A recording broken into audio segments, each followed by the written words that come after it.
Amém. Já foi anunciado, hoje é o culto da missão. E o tema da missão hoje é a missão e o seu impacto.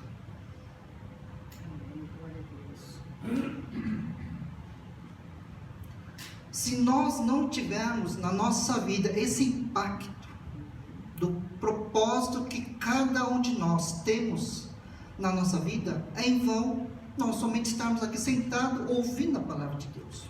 Deus não chamou nós para estarmos somente sentados na cadeira e ouvindo as pregações todos os domingos, sendo que nós temos toda semana para fazer algo para Deus.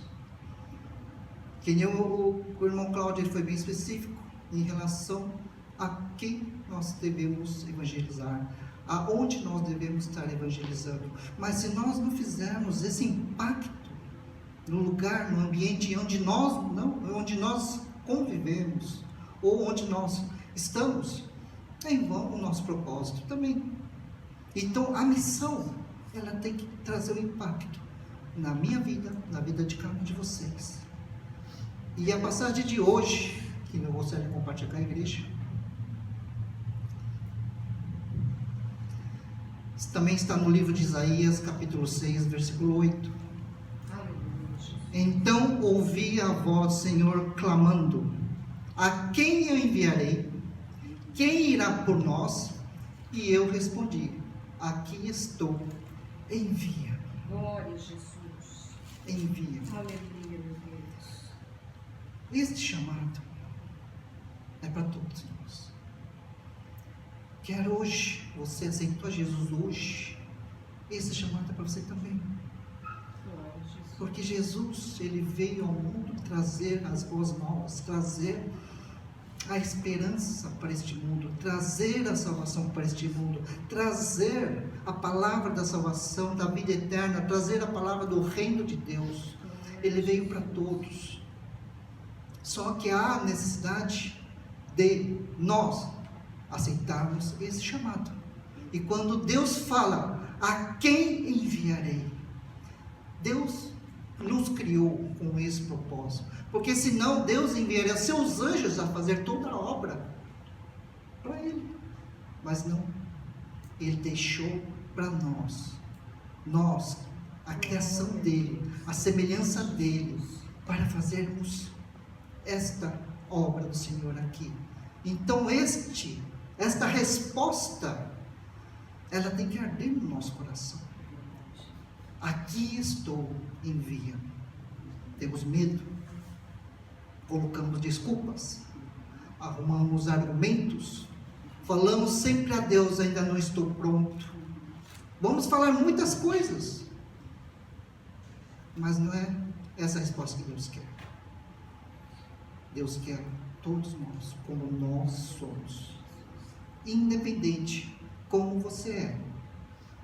Ninguém é perfeito. Ninguém é estudado o suficiente para falar bem, para pregar bem. Não é isso que Deus chama. Deus chama a todos. Nós como nós somos, nós com todos os nossos defeitos, nós como nós somos muitas vezes preguiçosos, nós como nós muitas vezes não somos aquela pessoa que abraça muitas vezes os compromissos. Não é isso. Deus não está falando de nossos defeitos. Deus não está falando nas nossas vidas o que você não consegue fazer. Deus somente quer que você aceite. Envia-me, eis-me aqui, envia-me.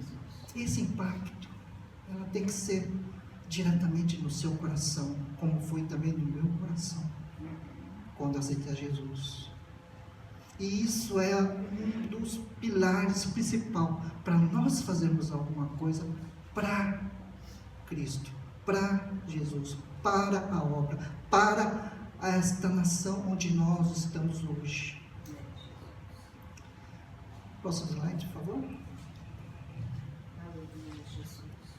O que é missão? Nós já tivemos a introdução, mas eu gostaria de falar como um todo agora. A missão nada mais é que o papel da igreja, a tarefa da igreja, daquilo que nós já estamos fazendo aqui. Nós nos reunimos como uma comunidade, nós nos reunimos como uma igreja para proferir a fé, para anunciar a fé, para anunciar aquele que é o Salvador para todas as pessoas, a todas as nações. Esse é o papel da igreja. Nós estamos aqui fazendo a missão. Não precisamos ter o nome de missionário, nós não precisamos ter um cargo para fazer algo. Não é somente ou os pastores, ou os presbíteros, ou o evangelista, não, é todos. Todos nós temos esse grande chamado de fazermos. Pense comigo, irmãos. Vocês hoje estão aqui porque alguém, ou vocês ouviram a mensagem do evangelho. A palavra de Deus chegou aos teus ouvidos, a palavra de Deus tocou no seu coração, e hoje você está aqui.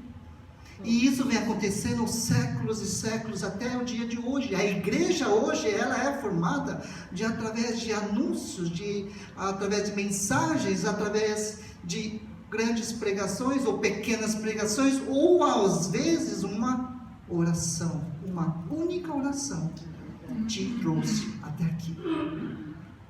E uma oração todos nós podemos fazer. Nós conseguimos fazer. Então esse é a igreja, é o trabalho da missão da igreja. Mas o que a Bíblia fala sobre missão? A missão é a razão principal da existência da comunidade da fé. Tudo o que faz a comunidade é feito em função da missão. Nesse sentido, toda a ação da igreja, seus planos, objetivos devem girar em torno da missão. Os planos que a igreja faz, as mensagens que são trazidas aqui, não é somente para nós, é para preparar a cada um de nós. Hoje foi citado sobre Paulo, aquele que perseguia, aquele que era o conhecedor das leis, teve um grande mestre, ensinou ele todas as coisas, mas no momento que ele teve o encontro com Jesus, tudo aquilo que ele aprendeu não foi o suficiente. Paulo teve 3 anos trabalhando como um montador de tenda, e ele foi aprendendo tudo aquilo que é o evangelho que nós hoje temos. Ele reaprendeu tudo aquilo que ele não sabia. Então é a necessidade da igreja preparar a minha vida, a vida de cada um de vocês, para não ficarmos somente sentados na cadeira ouvindo a mensagem. É necessário que aquilo que nós hoje absorvemos, que temos, a partir de segunda-feira, temos uma missão.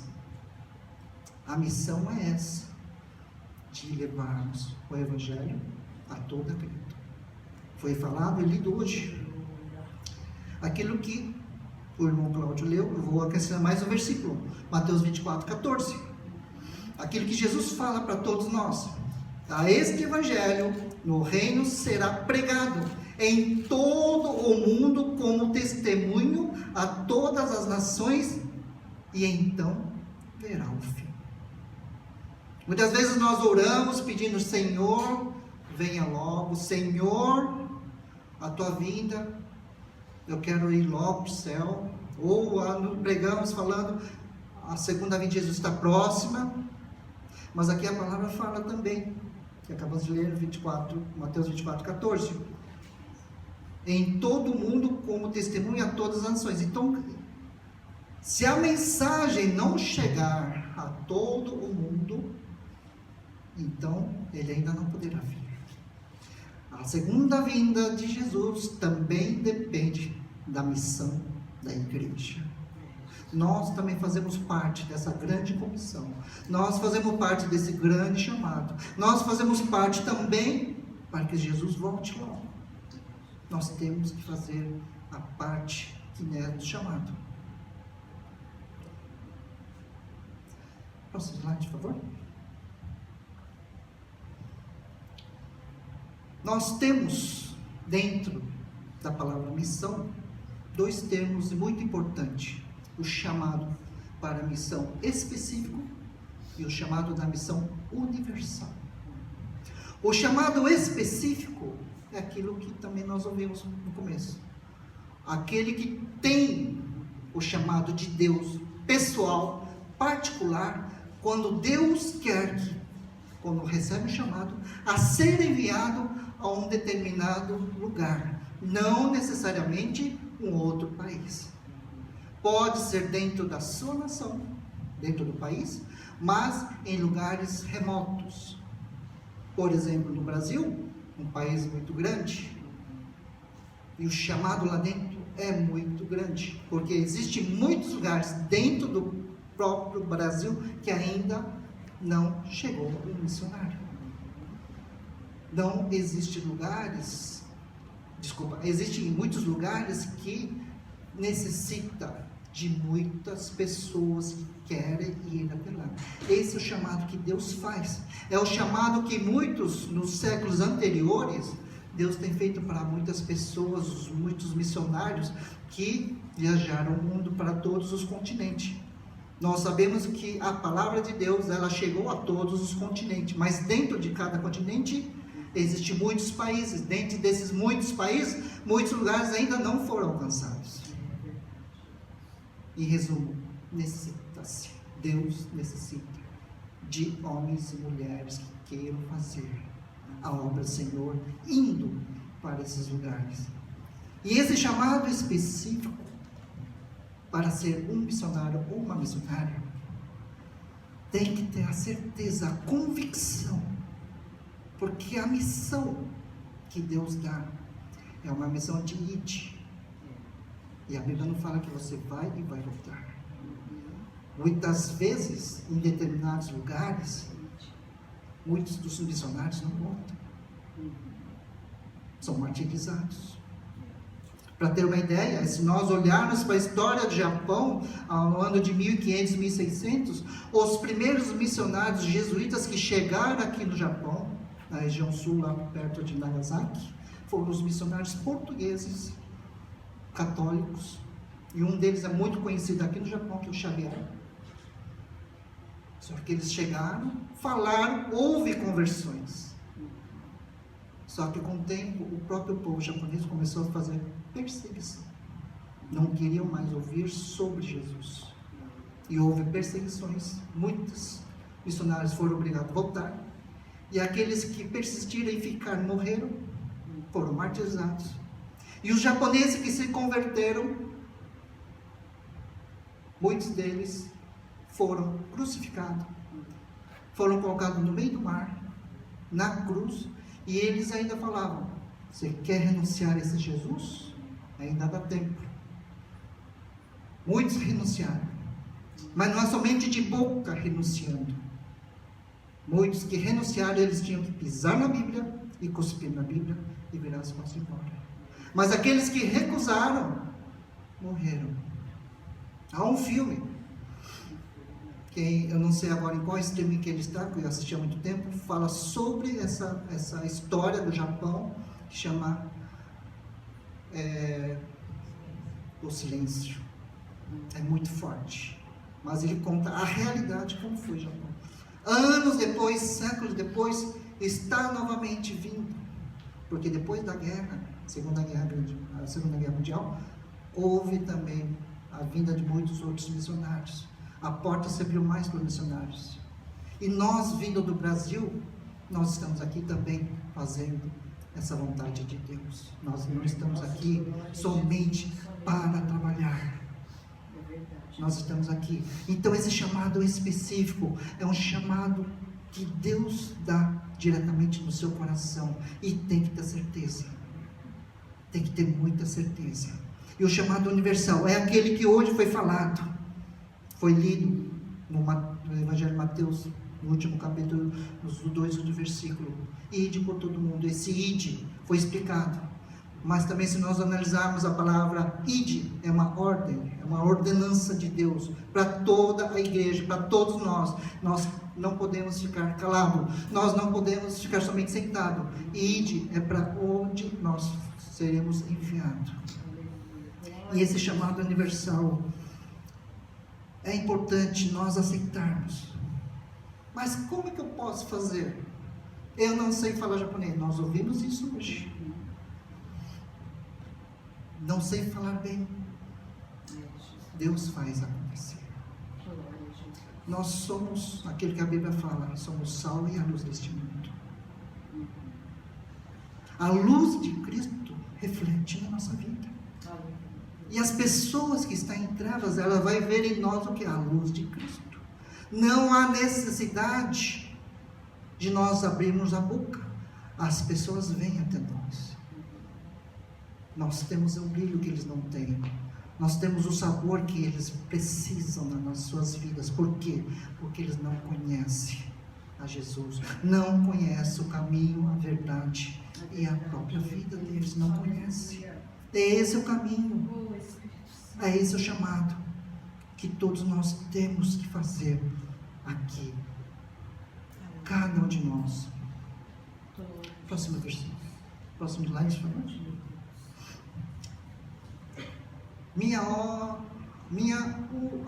Missão, uma ordem ou uma tarefa? Qual a diferença entre fazer uma missão ou realizar uma tarefa? Quando o patrão ou o chefe de vocês pede para fazer um trabalho, você faz, conclui, acabou e vai embora. Mas, quando é uma missão, muitas vezes você vai, como eu falei, você não volta. Muitas vezes você vai, tem que terminar ela de uma forma ou de outra, porque Deus mandou. Há séculos atrás, a missão era assim. Se nós olharmos o que era a missão no século XVI, XVII, XVIII, muitos missionários saíram para vários continentes. Muitos deles foram sacrificados, muitos deles morreram, mas toda essa morte não é igual. Quem estuda a missão, quem estuda a história da igreja sabe, esses foram os pioneiros para que abrissem caminhos, para que próximos missionários, outros missionários, fossem até aquela mesma nação. Há uma história de um grupo de missionários que eles foram de um avião a um país que eu não lembro agora o lugar. Esse avião caiu no meio de uma selva. Os pedaços do avião estavam ali. E ali alguns sobreviveram, só que eles foram capturados pelos nativos do lugar. Todos eles morreram. Passaram anos depois, naquele mesmo lugar, outros missionários foram, e naquele lugar, os nativos, passaram épocas, os descendentes daqueles nativos, quando viram os missionários, receberam de braços abertos. Porque um legado, aquele grupo de missionários deixou uma Bíblia. E naquele lugar, a tradição daqueles nativos falava que haveria um pássaro grande do céu que viria até eles e traria um livro, uma coisa que estaria escrito a mensagem de um Deus na linguagem dos nativos. E aquele avião trouxe pessoas, e aquele avião deixou uma Bíblia, e eles não entendiam o que estava escrito. Então, quando vieram os outros missionários àquele lugar, aqueles outros descendentes dos nativos que foram passados depois, mais para frente, aquele livro foi passando de geração a geração. Quando os missionários chegaram, eles ouviram essa história, se maravilharam. E quando os nativos trouxeram o livro, eles queriam saber o que está escrito aqui. E quando esses missionários foram ver o livro na Bíblia, e eles começaram a pregar o Evangelho. E aquela aldeia, todos aceitaram Jesus. A missão é uma missão dada por Deus para que todos nós possamos cumprir.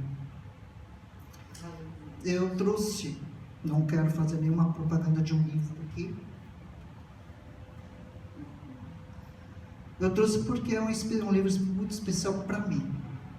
No ano de 1986, 87, o ano que eu me converti, logo em seguida eu participei, lá em São Paulo, de uma conferência missionária na primeira igreja batista de Morumbi. E ali veio este missionário, que pregou naqueles 2 dias, sábado e domingo. O nome dele é Dom Richard. É um nome que marcou. Esse não é um livro que eu li. O livro que eu li ficou no Brasil. Eu comprei outro só para poder ter aqui no Japão e ler. O nome desse livro chama O Totem da Paz. Na linguagem do nativo, o Totem significa filho, o filho da paz. No ano de 1962, esse missionário levou a sua família até uma tribo chamada, lá na região de Nova Guiné, de uma tribo chamada Sauís, que eram caçadores de cabeça e canibais. Ele levou a sua família para conviver no meio de uma tribo que era canibais. E ele conta, narra todo o acontecimento nesse livro. Não vou fazer spoiler, mas ele colocou seus filhos, colocou a sua família em perigo para poder ganhar aquela tribo, para ganhar aquela nação para Jesus Cristo. Esse é o chamado específico de um missionário que vai sem ter medo, que vai na obediência de Deus para poder fazer a obra de Deus naquele lugar. Ele passou muitos anos. Ele, com a ajuda de Deus, com as orações, aquela tribo foi ganha por Jesus.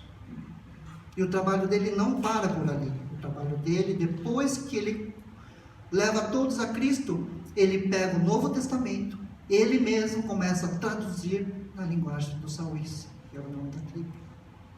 E ele tem um outro livro também muito conhecido, são dois livros que eu gosto, já li, que é esse livro que é O Totem da Paz, O Filho da Paz, que conta essa história missionária dele, da família dele. Inclusive os dois filhos dele contraíram malária por causa da missão que eles estavam realizando. E depois que ele retorna, ele escreve outro livro chamado Fator Melquisedeque, que é um livro muito bom para quem gosta de missões. Esse é o chamado, é a entrega. E nós, com esse chamado universal, que nós podemos estar fazendo esta obra de Deus, não somente aqui está aqui parado, mas vamos fazer aquilo que nós estamos aqui. Nós estamos aqui no Japão, não é à toa.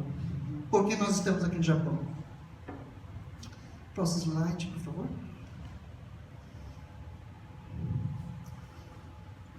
Por causa dessa janela. Nós temos falado muito, acredito que muitos não sabem o que significa a janela 1040 ou a janela 1040. A janela 1040, ela geograficamente, 10 e o 40 significa as linhas dos trópicos que fazem parte das divisões da linha. Existe a linha do Equador e logo depois a linha de 10 graus. E a próxima, a linha de 40 graus, faz parte da geografia. Dentro desta janela, o Japão faz parte. É a região mais difícil de ser alcançada através do Evangelho. Próximo slide, por favor.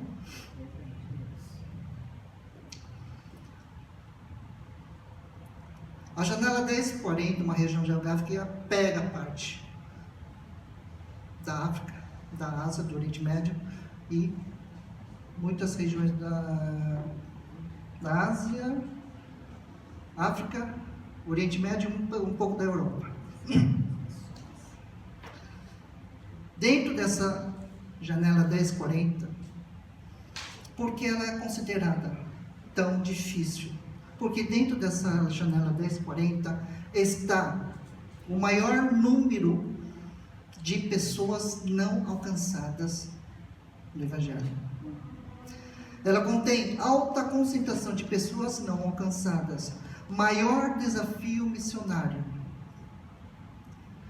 Ela possui regiões em que grandes religiões, o islâmico, o hinduísmo, o budismo, até mesmo o ateísmo, ela predomina nessas regiões. Outra parte, as restrições à pregação. Por quê? Muitos dos missionários estão ali, eles não conseguem fazer a obra por causa das religiões dominantes em cada país. Não tem liberdade. Pobreza e instabilidade. Existe muita pobreza naquela região que dificulta muito a evangelização. Como assim? Nós sabemos que essas regiões, muitos desses países são pobres. Necessitam de missionários. Mas, que nem a Igreja Esperança de Cristo, teve uma época que nós ajudávamos uma missionária que estava na Índia. Depois tentamos ajudar uma igreja que estava lá na África. Esses países pobres, não é que nem como nós estamos acostumados aqui. Vamos enviar Bíblias. Como que podemos mandar para um lugar que nós não temos um endereço correto? Porque eles, por exemplo, para a África, as cidades, capital, tem toda a sua tecnologia, mas a missão não é na capital, é no interior daquele país. E para chegar o material até aquele interior, há um transporte muito, vamos dizer assim, que ainda não é toda aquela tecnologia, depende muito de quem vai para lá, quem vai levar as mercadorias, e chegando até lá, vai entregar para quem? Nem todos os lugares têm endereço. Você vai ajudar numa contribuição financeira, que está uma família de missionários até lá morando, como foi o caso da nossa igreja, na época que nós ajudávamos uma missionária que estava na Índia. A dificuldade de enviar o dinheiro, ela chega até o país. A transferência do banco principal para o lugar onde eles estão, não há. Porque se dá aldeias pequenas, não existe banco. São quilômetros de distância. O missionário tem que se deslocar, ir até o banco principal para poder sacar a ajuda financeira. E isso não dá para se fazer toda semana. Porque viagens nesse lugar levam dias para ir e dias para voltar. Veja que esses lugares têm muita necessidade de ter a ajuda da igreja, a ajuda de organizações não governamentais que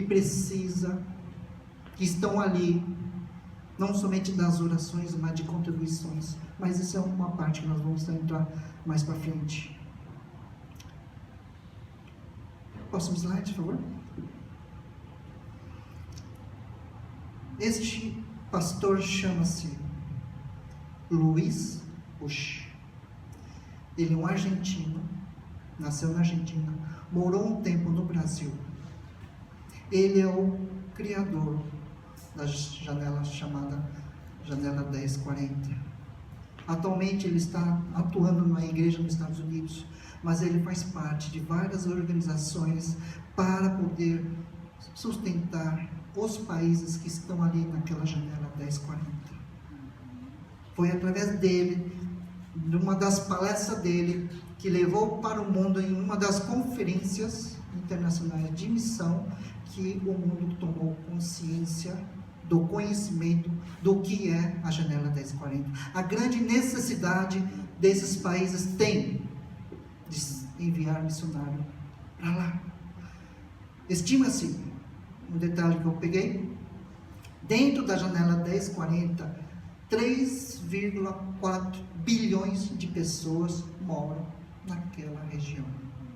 Cerca de 97% desta população ainda não foram alcançados por Jesus Cristo. 97% de todas aquelas pessoas que vivem naquela região ainda precisa de ouvir a palavra de Jesus, de ouvir a palavra da salvação, que precisa ouvir a palavra de esperança, de amor, para que eles vejam que há um Deus, que eles não estão ali abandonados, mas enquanto isso eles são alimentados através de outras religiões, de deuses, de ensinamentos, que não o verdadeiro Deus na qual nós conhecemos. Dentro desta região, apesar de nós termos 3,4 bilhões de pessoas, somente 445 mil missionários estão ali trabalhando.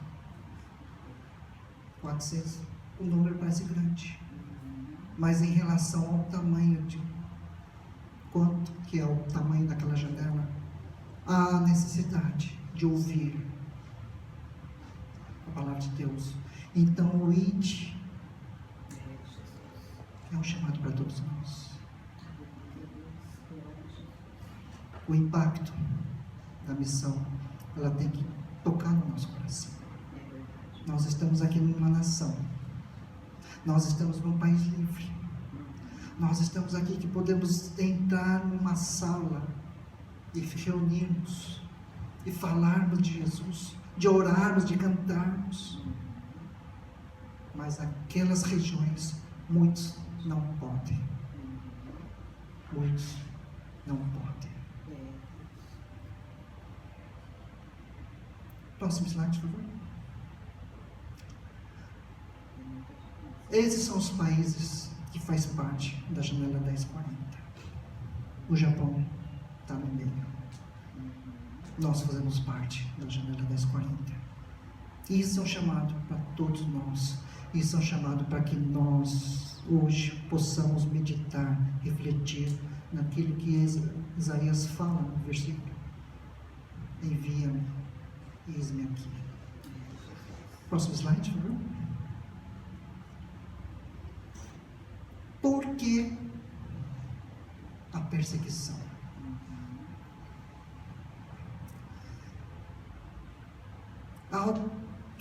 Nós como cristãos, às vezes nós nos perguntamos, não sei se vocês já fizeram essa pergunta, por que a perseguição nesses países? O Evangelho de Jesus prega o amor, o Evangelho de Jesus prega a esperança, o Evangelho de Jesus, ele nos fala sobre um reino eterno, sobre milagres, curas, doenças, pessoas paralíticas andarem. O Evangelho, a palavra de Deus fala muitas coisas boas. Por que tudo isso acontece? Porque há essa grande perseguição na igreja que só prega amor. A palavra de Deus fala: no mundo tereis aflições. No mundo teremos aflições. Nós somos a luz deste mundo e convivemos no meio das trevas. As trevas e a luz não se misturam. Nós sabemos a quem pertence esse mundo.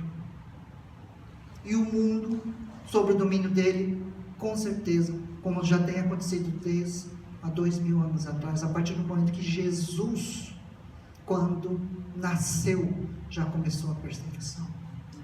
Se nós olharmos na história, na Bíblia, nós só lembramos do dia de Natal, do nascimento de Jesus, aquele todo enfeite, a manjedoura, mas por trás de tudo aquilo lá, o rei Herodes manda um decreto: matar todas as crianças nascidas naquela região. José e Maria teve que pegar Jesus e fugir para o Egito. A perseguição já começou, e ela acontece até hoje. Até hoje os cristãos, nós que pregamos a luz, que pregamos a verdade, somos perseguidos não por homens, mas somos perseguidos pelas trevas, o inimigo de Deus, o inimigo nosso, o diabo, que não quer ver a salvação das pessoas, não quer ver a salvação dessas pessoas, não quer ver a salvação de cada um de nós, e principalmente a igreja crescer nessas regiões. É essa a grande luta que nós temos, é isso que nós vivemos dia após dia, uma grande verdade. Por que a perseguição? Há país, vou citar um exemplo da China, um país nacionalista. Mas a China é um país que pode ter igreja, que pode falar, pregar o Evangelho. Sim, temos ouvido muito sobre isso, documentários, repórteres que vão ali. Existem muitas igrejas na China, só que sob o domínio do governo. O governo controla as igrejas evangélicas, não somente as evangélicas, mas todas as igrejas cristãs, a pregarem somente o que o governo autoriza. Dentro da própria China existem igrejas clandestinas, uma contradição. Igrejas que nós vemos os nossos irmãos chineses cultuando dentro de cavernas, cultuando em um lugar livre onde não há nenhuma pessoa em volta, cultuando às vezes em silêncio. Eu assisti um filme que fala sobre a perseguição da China. Uma pessoa recém-convertida, ela entra num vilarejo, ela começa a fazer um culto junto com essas outras pessoas daquele vilarejo, e eles começam a louvar. Só que ela achou estranho, todos estavam louvando, mas não saía a voz. Ela só mexia a boca. Por quê? Ela perguntou. Porque se nós cantarmos alto, a polícia vem aqui e prende todo mundo. Então nós louvamos de coração e só mexemos a boca. Essa é a realidade de um país que há uma grande perseguição religiosa por causa do governo. O radicalismo, como nós falamos aqui, o radicalismo islâmico, o hinduísmo, em que nós já temos ouvido muito falar em noticiários, há uma grande perseguição, principalmente nas igrejas cristãs. Seja ela evangélica ou católica, a perseguição ao cristianismo é muito grande. Por quê? Porque eles não aceitam a conversão de um hindu ou um islã para o cristianismo. Isso para ele é contra a lei deles.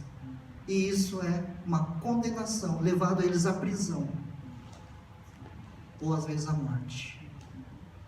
Há perseguição religiosa dentro desses países, muitas.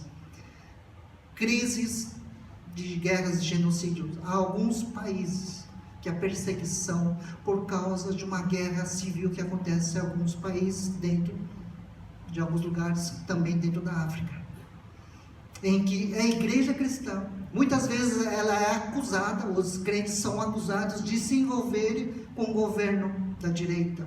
Então vem as facções ou os terroristas e matam todos eles. Ou às vezes a igreja que está ali no meio de uma aldeia, ela é acusada por fazer parte do terrorismo, então vem o exército do governo, vai lá e prende todo mundo e torturam eles até a morte. Existem perseguições por causa da guerra civil.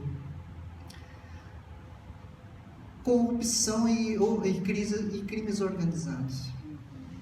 Uma das coisas que também nós temos ouvido falar muito dentro do Brasil, em que igrejas entram em lugares para libertar os viciados. Essa igreja está mexendo com o tráfico, tirando as pessoas da rua para trazer a conversão e a liberdade, e principalmente libertar dos seus vícios, da prostituição. São libertos, são tirados das ruas. Isso significa que o ganha-pão dos traficantes, de máfias, eles perdem dinheiro, porque não vende, não há lucro. E com isso, esses grupos perseguem igrejas, perseguem os cristãos que fazem missões no meio desses lugares.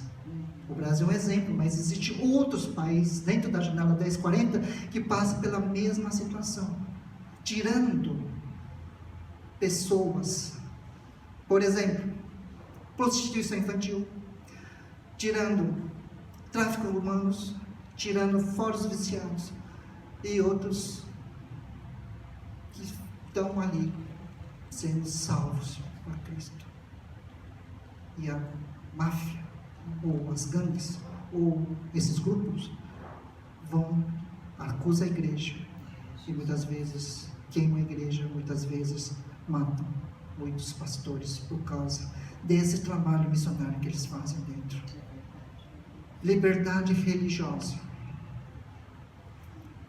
Um país que todos conhecem, que nós sabemos, temos muitos testemunhos, a Coreia do Norte.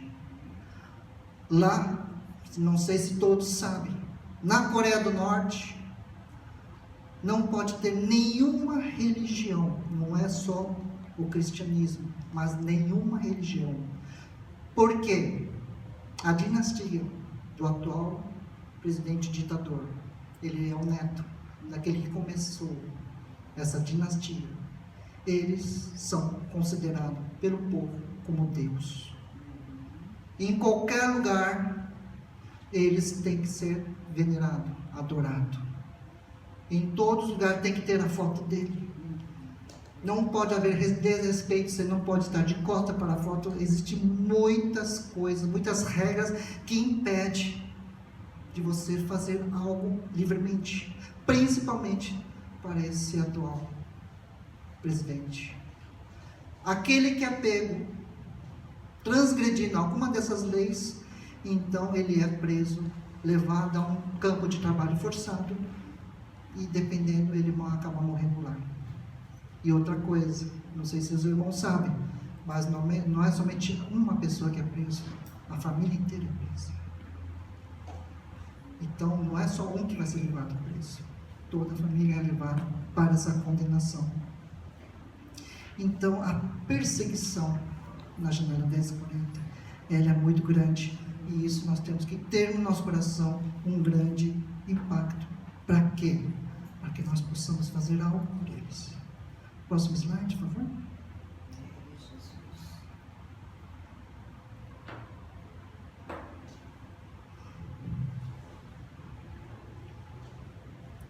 Desculpa, esse aqui eu acabei de falar agora para vocês. Próximo, por favor. O que podemos fazer por estas nações? O que podemos fazer por estas pessoas? Como eu comentei aqui no começo, nós somos livres. Nós temos essa liberdade de chegar até aqui e cultuar. Enquanto que do outro lado, não muito longe daqui, a 3 horas de viagem de avião, há um país que eu acabei de citar, a Coreia do Norte. E fora isso, os outros lugares da China, e vai assim por diante até o final desta janela 1040. Muitas pessoas estão ali presas. Muitos estão ali necessitando de oração. Próximo slide, por favor. O que nós podemos fazer? Algo interessante que nós, na reunião de segunda-feira, nós nos reunimos para orar por muitos pedidos de oração. Nós oramos por muitas pessoas que estão enfermas. Nós lembramos de cada um que tem colocado o pedido, confiado na igreja, confiado que nós estaremos orando por ele. Mas eu gostaria que a partir de hoje, eles fizessem parte das nossas orações. Eu não tenho tempo para contar os testemunhos da importância, do resultado de cada oração, de cada igreja. Mas uma que marca bastante no meu coração, que eu esqueci, é uma imagem, mas não tenho como passar esse vídeo agora, é a condição exatamente na Coreia do Norte. Uma das prisões, ou a maioria das prisões da Coreia do Norte, ele é toda de concreto, ela não tem janela. Se é quente demais, se é frio demais. E aqueles que estão presos, os cristãos, os nossos irmãos em Cristo, estão ali presos por causa da perseguição política. Por ser cristão, eles estão ali passando fome e no inverno muito frio. Houve um irmão que ele contou que ele conseguiu se libertar. E ele testemunha numa das igrejas da Coreia do Sul, que quando ele lembrava que naqueles dias frios no meio do inverno, que não havia janela, o vento gelado, a neve entrava dentro da sua cela de prisão, ele queria a morte naquele momento. Ele orava para Deus trazer a morte, porque ele estava insuportável. Mas ele orava. Mas ele sentiu a presença do Espírito Santo de Deus naquele momento. E ele testemunha que naquele momento que ele estava orando, ele começou a sentir um calor no seu corpo, aquecendo no meio daquele frio. Ele não entendia por que estava acontecendo isso. O que estava acontecendo ali, esse sobrenatural na vida dele, no meio daquele frio. Quando ele conseguiu se libertar, ele encontrou uma das igrejas cristãs na Coreia do Sul. Aí é onde ele ouviu: nós, a igreja da Coreia do Sul, oramos por vocês. Oramos por cada um de vocês que estão ali presos. Então ele entendeu que aquele momento que ele estava recebendo um calor no seu corpo, era as orações da igreja que estava ali, orando por cada um que estava ali preso. Deus faz acontecer. E eles necessitam das nossas orações.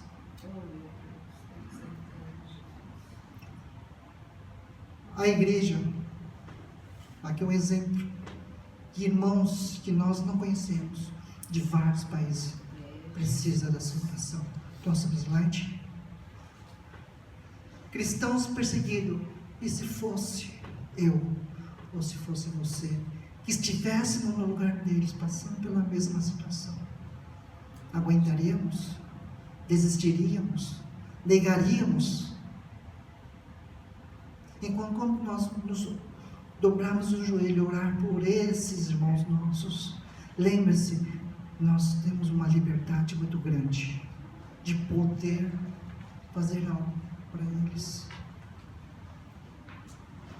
Não sou eu que estou preso, não sou eu que estou sendo torturado, não sou eu que estou fazendo muitas coisas para Jesus, mas é Ele, somente Ele que sustenta.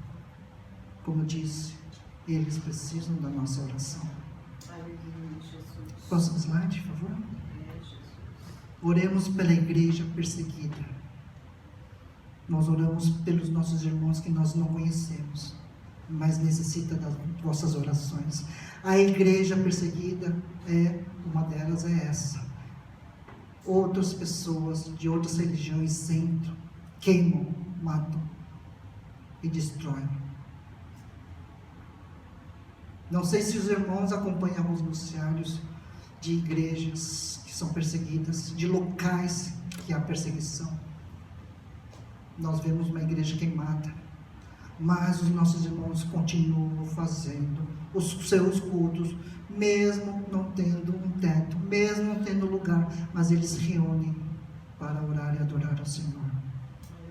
Não importa o monumento ou a estrutura, ela é passageira, mas a reunião, a igreja como nós conhecemos, a igreja não é as quatro paredes, mas onde há uma reunião de crentes, onde houver duas ou mais pessoas reunidas em nome do Senhor Jesus, Ele se faz presente. Ali é o culto, ali é onde eles realizam, mas eles têm perseguições e precisam das orações da igreja. Próximo slide. Oremos pela perseguição política. Uma das coisas que me fez refletir, que nós muitas vezes também oramos, eu já orei bastante, a gente pede para Deus, livra-os. Não deixe que esse governo destrua, não deixe que essas outras pessoas possam perseguir eles. Mas me fez meditar. Tudo isso já faz parte do plano de Deus. Jesus falou: no mundo havereis aflições, tenham bom ânimo, Jesus venceu o mundo. A perseguição já faz parte, que nem eu falei, Jesus, após o nascimento, já começou a perseguição, e a perseguição do cristianismo, da igreja, missionários e outras pessoas cristãs, ela vai continuar, ela não vai parar, porque há uma continuidade, há uma grande perseguição, mas não tem como acabar, porque faz parte do plano de Deus. O que nós podemos orar em relação a isso? Que essa igreja, que esses irmãos não se desanimem, principalmente não negue a Jesus. Por quê? Esse tempo passará, o nosso corpo passará. Estava vendo, abrindo aspas, Paquistão, um missionário brasileiro, Sidney, esqueci o nome dele, acho que é Sidney, uma coisa assim. Ele como missionário, ele tem a função de pagar pela liberdade de pessoas e famílias que estão trabalhando como escravos na formação de tijolos. Por serem cristãos, eles são presos e eles são levados para trabalhar como escravos até morrer. Não tem liberdade. Ele, a esposa, os filhos, todos eles trabalham o dia inteiro só fazendo tijolos. Então, a função desse missionário é arrecadar dinheiro e pagar pela libertação de famílias. Só que o recurso é muito curto, muito pequeno, não consegue libertar todos. E aqueles que são cristãos, que estão ali trabalhando, ele fez a pergunta para vários. E ele pergunta para esses irmãos que estão presos: vocês estão aqui presos. Eu queria ajudar, queria fazer algo para vocês. E vocês estão aqui. E como vocês sentem? Não foi somente uma resposta de uma pessoa, foi a resposta de muitas outras pessoas que falaram a mesma coisa. O meu corpo está preso aqui. Esse corpo um dia ele vai morrer. Mas eu tenho liberdade. Eu tenho a minha liberdade, porque quando eu morrer aqui, eu sei para onde eu vou. Então, esse é o cristianismo pregado para pessoas que estão firmes, que estão ali e não vão ligar. Porque falaram, se ele falar naquele exato momento, eu nego a Jesus, eu nego o cristianismo, eles são libertos na hora. São libertos na hora, mas eles não querem. Eles preferem ficar presos, trabalhar como escravos, mas eles se sentem livres. Livres. Loucura. Mas é verdade. Eu tenho acompanhado muitas das histórias desse missionário. E isso faz parte de algumas perseguições também, que faz parte da perseguição política. Outro próximo slide. Oremos pela liberdade religiosa. Eu citei a Coreia do Norte, mas existem outros países que também têm as restrições religiosas, porque não tem liberdade religiosa. E os que são presos são levados e torturados. Vamos orar. Que um dia essa nação se curve. Uma nação que é tão poderosa, ela se curve. Isso já aconteceu uma vez. Próximo, se eu tiver a oportunidade, vou estar falando sobre, não sei se já ouviram falar sobre a cortina de ferro. Quem estudou história sabe que a antiga Rússia, que hoje nós conhecemos, ela tinha um nome chamado União República Socialista Soviética. Existia uma barreira, que nós chamávamos na época de cortina de ferro, entre o socialismo, o comunismo e o capitalismo. Não sei se vocês já ouviram falar sobre o Muro de Berlim.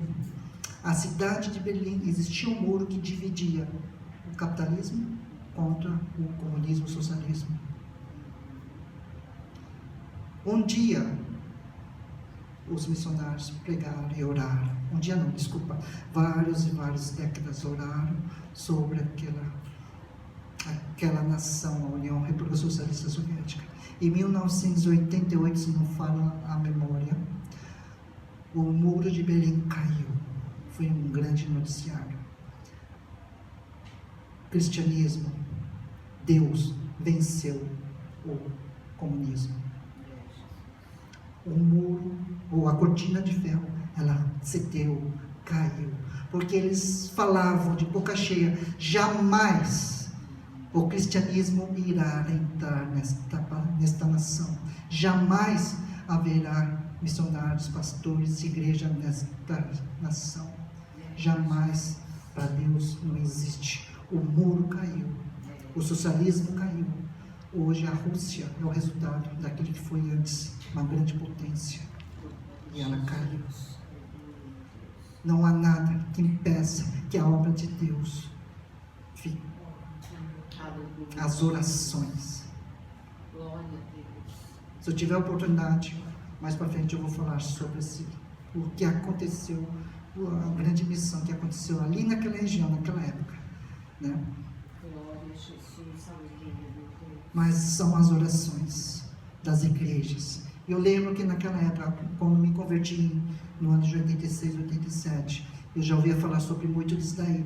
E as igrejas oravam bastante nos cultos dos jovens, na igreja principal. Todos nós orávamos para que a cortina de ferro caísse. E ela caiu.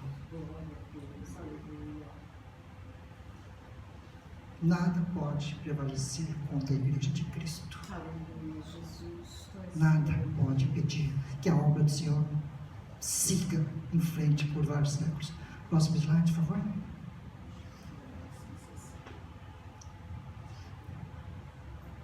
O que nós podemos fazer? Orarmos por todos eles. Orarmos com todo a nossa compaixão. Aquela pergunta, se fosse eu no lugar deles, que possamos estar orando por eles como se nós estivéssemos ali algemados e presos, Glória. porque eles precisam, e nós podemos fazer isso. Nós podemos fazer isso. Glória a Jesus. O chamado universal inclui nós orarmos por ele. O chamado universal inclui orarmos por o Japão. Vidas precisam ser alcançadas. Vidas precisam das suas orações. Aleluia, Jesus. 1 Tessalonicenses 5,17, orai sem cessar. Timóteo 2,1 fala: antes de tudo, recomendo que se façam súplicas, orações, intercessões e ação de graça por todos os homens. Efésios 6,8: orem no Espírito, em todas as ocasiões, com toda oração e súplica, tendo isso em mente, estejam atentos e perseverem na oração por todos os santos. Tu és fiel, Jesus. Esse é o chamado, Aleluia. a missão. Aleluia. Glória a Jesus. Nós não estamos aqui somente sentados para ouvir uma mensagem de domingo. Nós estamos aqui para ser sacudidos. Nós estamos aqui para ser tocados. Nós estamos aqui para poder falar e orar. Glória a E Deus. vamos orar. Em nome de Jesus. Aleluia, Jesus. Convido a igreja a nos colocarmos de pé. Glória a Deus. Louvado é o teu nome, Jesus. Obrigada, Jesus. Aleluia. A missão e o impacto. Jesus. É o tema que eu gostaria de estar iniciando dos cultos, das reuniões de missões para a igreja, para todos nós. Jesus. Que nós possamos estar sentindo, principalmente sentindo cada um dos nossos irmãos Aleluia, que Jesus. tem a perseguição. Que nós não possamos ficar calados, mas que possamos abrir nossa boca e clamar ao Senhor Jesus, e em espírito, porque o Espírito Santo, no momento que nós oramos, o Espírito Santo vai estar visitando cada um deles. Jesus, aleluia. Se eles não conseguirem a liberdade, mas que eles perseverem,